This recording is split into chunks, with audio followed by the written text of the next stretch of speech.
एक बार की बात है। गुरु और शिष्य जंगल से होते हुए अपने गांव जा रहे थे। अंधेरा काफी हो चुका था। शिष्य ने अपने गुरु से कहा कि गुरुजी, काफी रात हो चुकी है। अगर आप कहे तो आज की रात हम यही आसपास के किसी गांव में गुजार ले। गुरु जी ने अपना सर हाँ में हिलाया और वो आसपास के गांव में एक छोटे से घर के पास जाकर रुके। अब जैसे ही वहां एक गांव में पहुंचे तो गुरु जी के शिष्य ने एक घर का दरवाजा खटखटाया। उस घर से एक गरीब आदमी बाहर आया और गुरु जी ने बोला, हम अपने गांव जा रहे थे, लेकिन काफी रात होने के वजह से हमने इसी गांव में रुकने की सोची। क्या हम आज रात आपके यहाँ रुक सकते हैं? गरीब आदमी बोला, हाँ क्यों नहीं, आप दोनों अंदर आ जाइए। अब जैसे ही गुरु जी अंदर गए उन्होंने देखा कि उस आदमी के घर में बहुत ज्यादा गरीबी थी। गुरु जी ने उससे पूछा कि आप काम क्या करते हो? वह गरीब आदमी बोला कि मेरे पास बहुत सारी जमीन है। तो गुरु जी ने बोला, अगर तुम्हारे पास बहुत सारी जमीन है तो इस तरह से क्यों रह रहे हो? गुरु जी ने बोला कि तुम्हारा गुजारा कैसे होता है?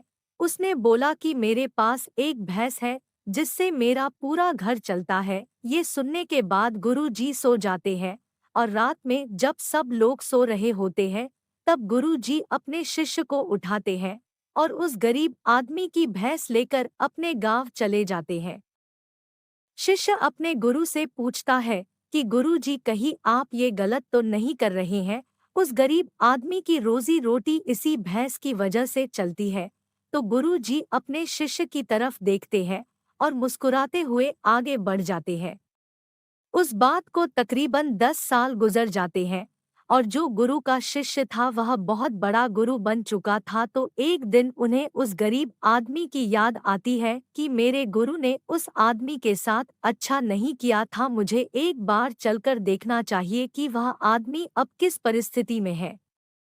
वह शिष्य उस गांव की तरफ जाता है और वहां जैसे ही पहुंचता है तो वह देखता है कि जहां पर उस गरीब आदमी का झोपड़ा था वहां पर एक बड़ा ही आलीशान महल बन चुका था और उस झोपड़ी के बाहर जो बंजर जमीन थी उस पर फल और फूलों के बगीचे थे।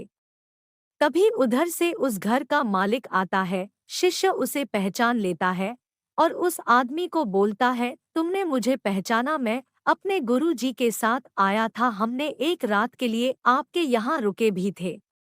वह आदमी उसे पहचान लेता है और बोलता है कि उस रात में आप कहाँ चले गए थे? और उस रात के बाद ही मेरी भैंस कहीं चली गई थी, मेरे पास कोई रास्ता नहीं था, तो मैंने अपने जमीन पर मेहनत की और फसल निकल आई और आज मैं इस गांव का सबसे बड़ा और सबसे अमीर आदमी बन चुका हूँ।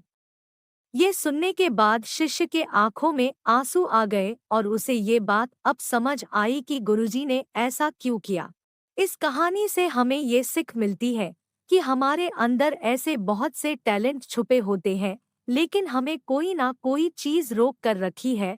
वो आपके फैमिली वाले भी हो सकते हैं, आपको जॉब भी हो सकती है, कुछ और भी हो सकता है। देखिए, आपके पास भी तो भैंस की जैसी कोई दूसरी चीज तो नहीं है जिसने आपको आगे बढ़ने से रोक कर रखा है।